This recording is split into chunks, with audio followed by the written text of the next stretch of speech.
Thank you so much, Erin. Hi, everyone. I'm Julia B. Chan, the editor-in-chief at the 19th.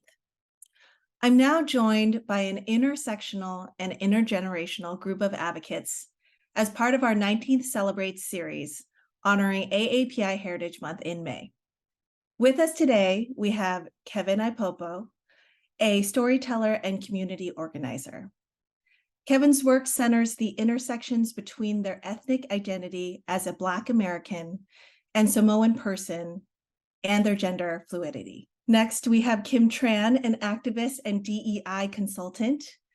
Kim has helped to build safe space programs for queer and trans youth, has been a publisher for feminists of color, and led a racial healing process in response to a Ku Klux Klan resurgence. Since 2014, she has trained thousands of community members on uprooting anti-Blackness in their families and on non-police alternatives to community safety. Next, we have Manjusha Kulkarni, the executive director of the AAPI Equity Alliance. Manju is also the co-founder of Stop AAPI Hate. Her work has been featured in the New York Times, on NPR and CNN, and she was recognized with the co-founders of Stop AAPI Hate by Time magazine as one of the 100 most influential individuals in the world. Bringing us up is Satsuki Ina, the co-founder of Tsuru for Solidarity, working to end detention sites. Satsuki was born in the Tule Lake Segregation Center, a World War II American concentration camp. Ina has produced 2 documentaries about the World War II incarceration of Japanese Americans, and she's been featured in the New York Times, Democracy Now!, and the documentary And Then They Came for Us. She is a professor at California State University in Sacramento and a licensed psychotherapist specializing in community trauma. Welcome, everyone. Thank you so much for being here today. So let's set the stage for everyone tuning in on the landscape of your work right now. And then we'll take a look back and talk about the evolution of this work. So Manju, we'll start with you. Being a co-founder of Stop AAPI Hate, you and your organization have been chronicling perhaps the most recent development in the day-to-day lives of Asian American and Pacific Islanders in America, the rise in anti-Asian sentiment, crimes, and violence in the last few years. Can you give us a snapshot of where things stand today and what you're currently working on? Sure. Thank you so much, Julia, for the invitation to be with you all today. And it's just such an honor and privilege to join Satsuki, Kim, and Kevin, as well as you, Julia, for today's panel. So yes, at Stop AAPI Hate, we started really in March of 2020 when we began to see the emergence of anti-Asian hate. There was an incident here in Los Angeles involving a middle school child. And it was from that we created the reporting center. You know, for the past 3 years now, we've been receiving reports from all over the country, all 50 states and the District of Columbia. And, you know, we're over the 11,000 mark of getting those. They involve verbal harassment, physical assault, racial discrimination in retail, as well as workplace discrimination. And what we found is that the vast majority are hate incidents and not hate crimes.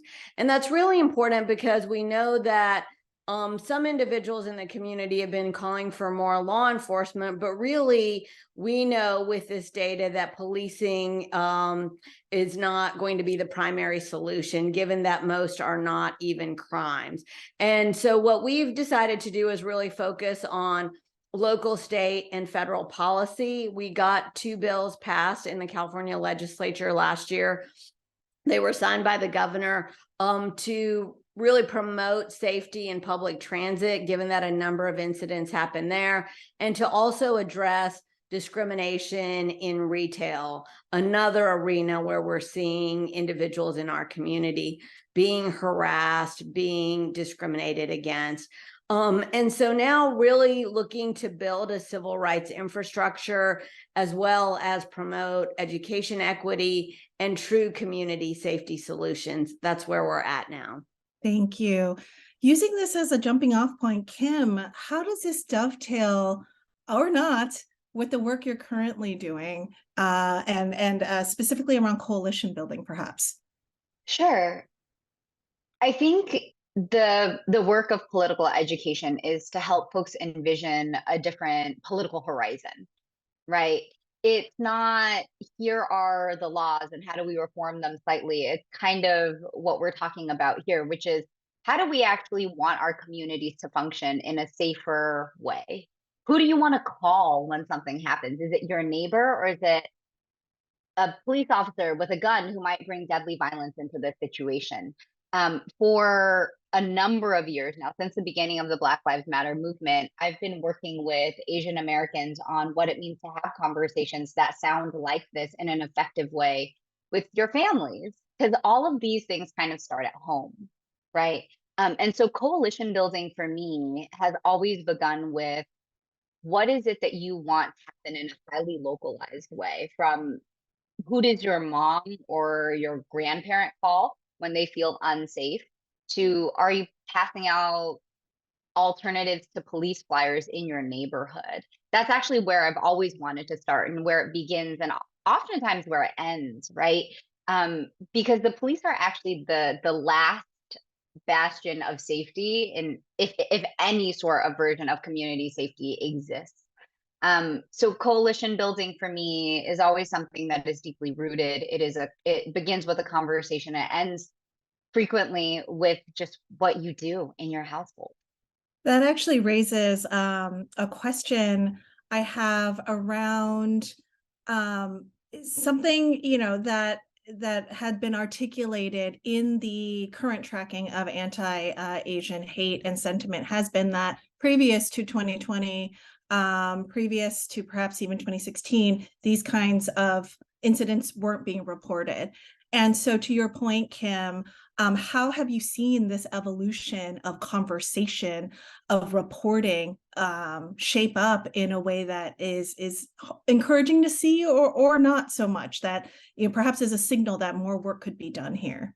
So I think about this in a twofold way. One, we absolutely need to see the landscape of the uptick in anti-Asian violence. Like, I want that to be visible. I want that to be an important part of how we do our work and what motivates people and instigates people into action. The other side of that is it often comes with a strange lens of anti-Blackness, that there's a fixation on particular bodies perpetrating this violence that's actually just entirely inaccurate. Most of the people who do this stuff are not people of color. So it's kind of this double-edged sword that I want us to be really critical about. One, yes, we are having a conversation about anti-Asian violence, especially since the beginning of the pandemic. People feel a lot more comfortable reporting it, and when they report it, that'll be taken seriously, right? So that's great that we're talking about it in a formal way. The second part is the failure of the conversation has been the kind of anti-Black vein that's laced through it. And I really want us to undo that, unlearn that. That's been where a lot of my work lives and exists, because it's also just not true. And so it's always walking that both and of reporting. Definitely. And to thread really the work that you're doing and the work that Stop AAPI Hate is doing is really kind of hopefully getting at a two-pronged approach here, where we do want the data. We want the data that shows us what is happening, how much is it happening, and who's it happening to, and who's perpetrating the incident. We want all of that data. We also recognize that there are barriers to reporting this to the a more formalized, institutionalized ways. So how we build for that, how we talk about that. This is all within the wheelhouse of so much that we're talking here. So over to you, Kevin. I know this touches on so much of the intersectional work that you do, and your recognition of how the plights of AAPI groups are also the plights of other marginalized groups. So I wanted you to take kind of where we're at in the conversation now and build on it with where you are, what you're seeing, and what you're doing. Thank you for that interconnectivity. I deeply appreciate it, and I appreciate sharing this space with all you. This is very much an honor. Yeah, I think when we are considering how we move about the work, like our first introduction to social justice spaces is also like always through our protected identities, right? We learn it through our families and through who we are. And I think oftentimes folks can start to organize within a community and fail to recognize how like we are always in a nuanced position, right? I think Kim kind of touched on like being at this in-between place in which you are actively being oppressed and marginalized, but you also are receiving certain privileges, and being able to unlearn that and challenge that can be incredibly difficult. And I think the conversation always has to begin within yourself, right? Even as a gender fluid person, I have to make my first acknowledgement that I'm incredibly male presenting, and that comes with a significant amount of privileges. And even as someone of mixed race, even though I'm Black American, like I phenotypically present as someone, right? And so with those things, as I move through the world, I have to be mindful of how people perceive me and understand that some of those benefits that I'm receiving allow me to have a unique position within the community to advocate for things that folks wouldn't usually listen for. And I think, you know, when we talk about some of the training that Kim has done in helping folks unlearn anti-Blackness, it's actually something that my siblings and I have implemented within our own family, because anti-Blackness is something that exists in every community, right? And as a result of colonization. And I think if we take our first acknowledgement that anti-Blackness is not inherent, right? This is something that was pushed onto our communities, taught to us, and something that was like forcefully made a perspective. But we can accept that that's happening and that we can work on it. Yeah, so I think just in the spirit of intersectionality and understanding that all of these struggles and oppressions are inherently connected, and that if we're always focusing on how we're gaining liberation for the folks who are at the deepest margins of society, like we're ultimately uplifting all of us. Thank you, Kevin. Satsuki, over to you. I'd love to hear how you've observed current dynamics and what your response to it is, and perhaps how it could be different from dynamics you observed in the past with your history of advocacy work here. Thank you. It's great to be with everybody. You know, my advocacy work began unintentionally. In 2018, we were Japanese Americans who had been incarcerated, separated from our fathers during World War II. We're having a pilgrimage. This is 2018, and to Crystal City, Texas. And through work I had been doing and connections I had, realized that 40 miles on the very same road east was a current facility that was housing separate families, had been separated at the border, suffering under undetermined detention. People who were innocently seeking asylum were being criminalized. There was so much resonance between what was happening today and what had happened to us earlier, that those of us in our 70s, 80s, and 90s, we were children, we were either born in the prison camps or we were children at the time, realized that this was a repetition of our own history, and felt like after we had our pilgrimage that we needed to get on the bus and go 40 miles and protest the action that was happening. So there were, I think, 1,400 children and families being held in the South Texas facility. And we brought with us paper cranes, which is what the Tsuru is, for Tsuru for solidarity. We wanted the children inside the prison to know that somebody outside cared, that we were advocating for them. So we wanted them to be able to see the colorful cranes. We also asked Japanese American drummers to come to Texas so that the children could hear us. And it was a significant experience. Telemundo showed up, and that's the only TV station that they could view inside of the detention facility. So the ACLU attorneys were the only ones allowed inside, passed on the word about what was happening outside. We wanted to give the family hope and let them know that somebody outside cared, because that was one of the most painful things for the Japanese American community during World War II, is that there was no organized protest. essentially we felt that America turned their back on us. And while we were disappearing from the classrooms and our jobs and the farms. And so from that, we've continued our work advocating, and our work is to work across communities. We have continued to identify the multiplication of these detention facilities, even under the current administration, and have mobilized other survivors of our World War II experience and their descendants to show up in organized protests, to speak to legislators, to educate people about what is happening today and how it reflects the way in which in the past we've been fractured from working together.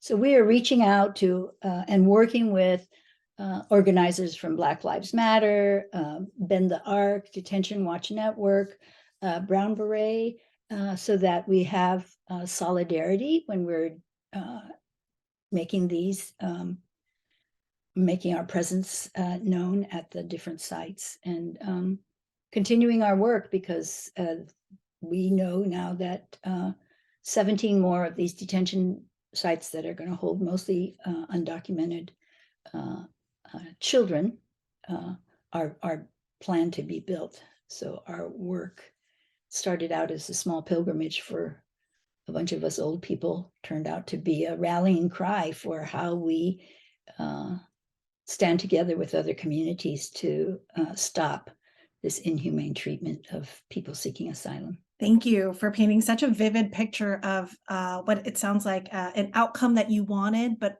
also we're really surprised at the breadth and depth of.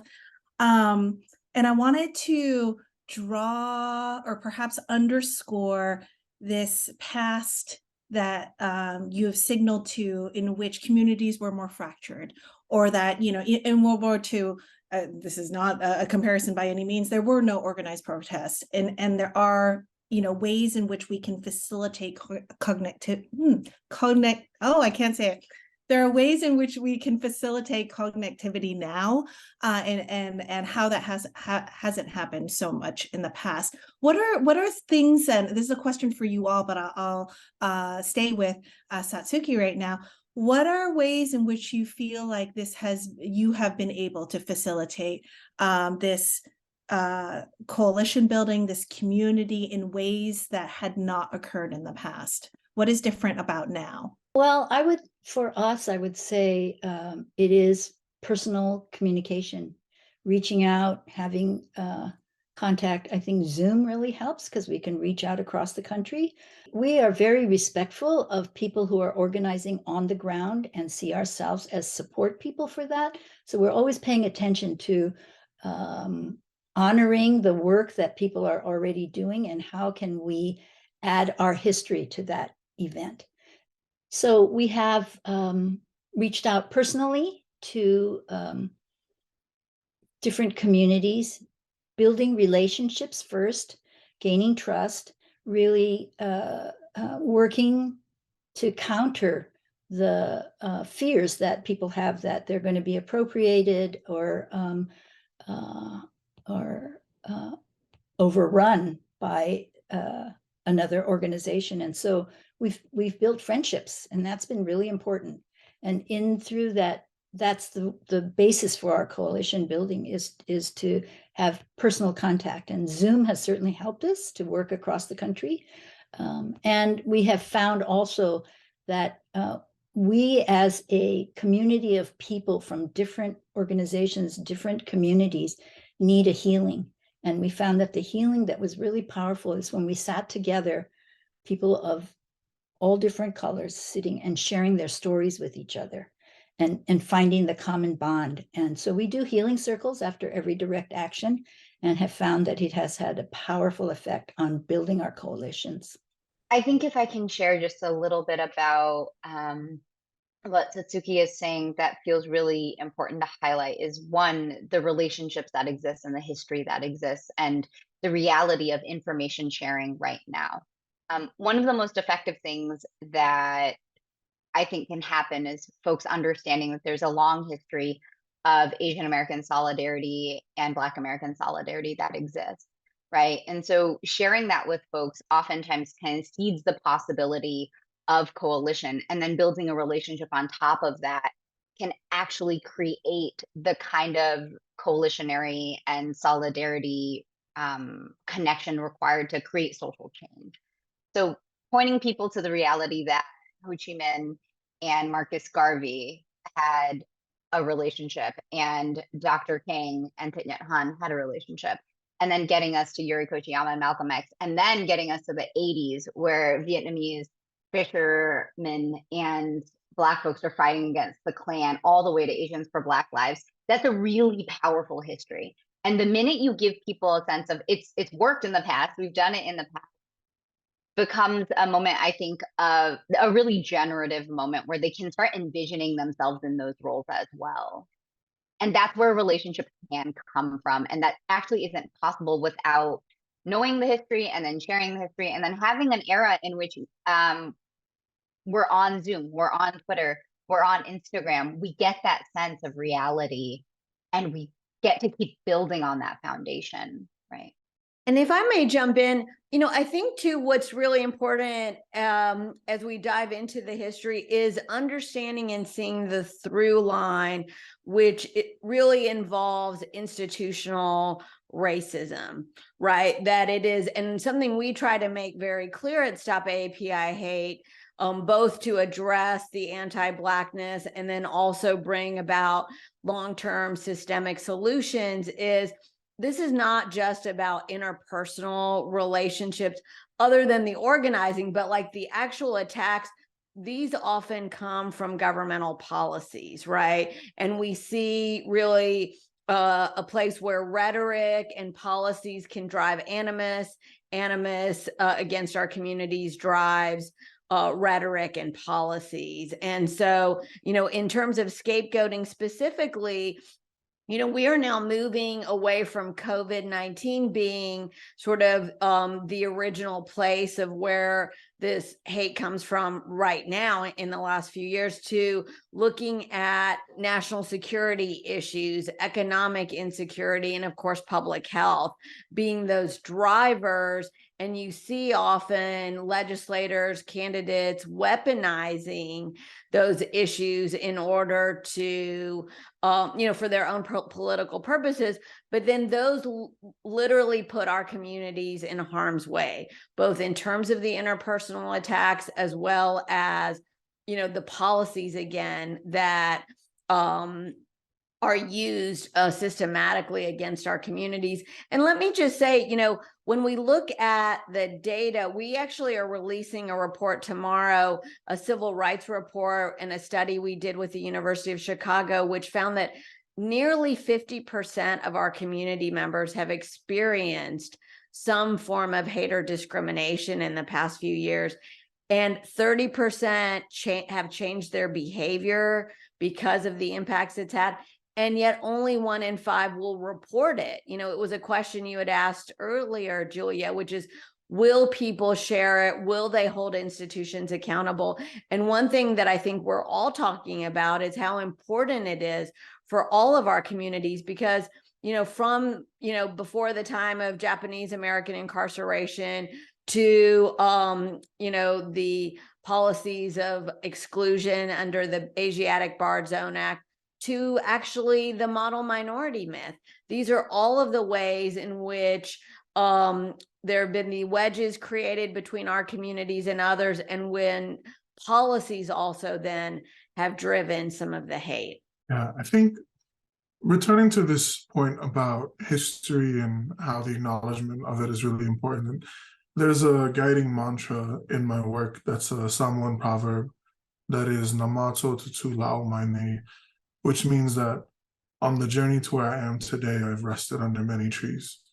And it's this deep acknowledgement that shade is a blessing, where I am is a blessing, and that all of the organizing that I'm able to do with folks in my community is a result of the labor of everyone who's come before us, right? Like when my parents were growing up and when their parents were growing up, they didn't have the room to think beyond survival. And because of all of the work that they did to secure our safety and to secure food for us, we now have the space to pursue our imaginations for liberation, right? Like the idea of what can be and what will be is so much bigger, because I know in a lot of organizing spaces, folks say like we're standing on the shoulders of giants, and it's incredibly true, because now that we're here, we can see higher than they could. And being able to take that acknowledgement and really rest with it and realize like everything I have is because of someone else. Now feel that like we have this obligation to pay it forward. Yeah, and so I'm always trying to remind folks that like, what kind of tree do you want to become? Right now, we are able to see all of these interconnectivities, all of this like space we're sharing right now digitally with these wonderful folks. And like, what can we build from here? What can we plant today so that, 10 generations from now, folks will be able to imagine even higher than what we're sharing here. I think another big misconception is that this sense of interconnectivity is something new, right? There's another proverb in the Pacific that translates to, we're walking backwards into the future, right? So that like everything that we've done in the past, our history, our traditions, that's what will continue to carry us forward. And in all of our histories, pre-colonization, we had interconnected systems of communication. We had systems of trade and systems of commerce and travel that spanned across the Pacific, across Africa, across Asia, across all these places. And we're constantly being pushed with the narrative that like discovery and connection has come with development as a result of colonization and the Industrial Revolution, right? But like we know that in our own histories, it's already been there. And so as we have this like opportunity to rest and settle into some of the privileges we've gained because of our ancestors and folks who have come before us, we now realize like we've always known these things. We're just able to build into it in a different way and redefine what that connection means for us. Thank you, Kevin. As the 19th, as a journalism organization, it is our job to chronicle this history, to do our best to lend context and nuance so that we can not only document, the work, but also reveal the connects and disconnects with policy and policy's impact on communities or lack thereof. And so just to tie this all together, at the 19th, we really, examine how gender dynamics shape up in a story, in issues, in our everyday lives. And I would be remiss if I didn't ask you all to think on and share how gender and gender angles and gender dynamics have intersected with your work, or how it has impacted your work. It's a curiosity I came into this panel with, and would love to hear from you all. So Kevin, let's stick with you on this one, and then we'll go around the room. Yeah, I think one of the biggest blessings I have in my life is that I come from a culture in which folks acknowledge a spectrum of gender.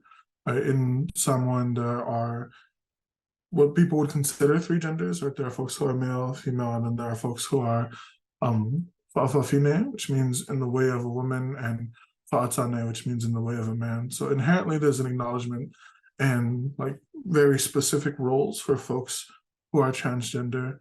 I think part of my thinking in myself has been to develop that into what feels more natural for me. And I've been exploring a terminology called fa'alua, which means in the way of two, in order to understand my gender fluidity from a more indigenous perspective. I think as I'm going through the work, I try my best to be mindful, as I kind of said earlier, of how male presenting I am and what comes along with that. I have access to a lot of spaces that folks don't because of the way that I present. And there are moments in which I'll say something and folks will listen because of the way that I present and sound. So I think it's a difficult balancing act between recognizing where I need to step up and also where I need to step back, because it can be very easy for someone who looks and sounds like me to overpower a space. But I think that poetry especially has been one of these great avenues for me to translate my gender identity into my work and help encourage other folks to find ways to accept who they are.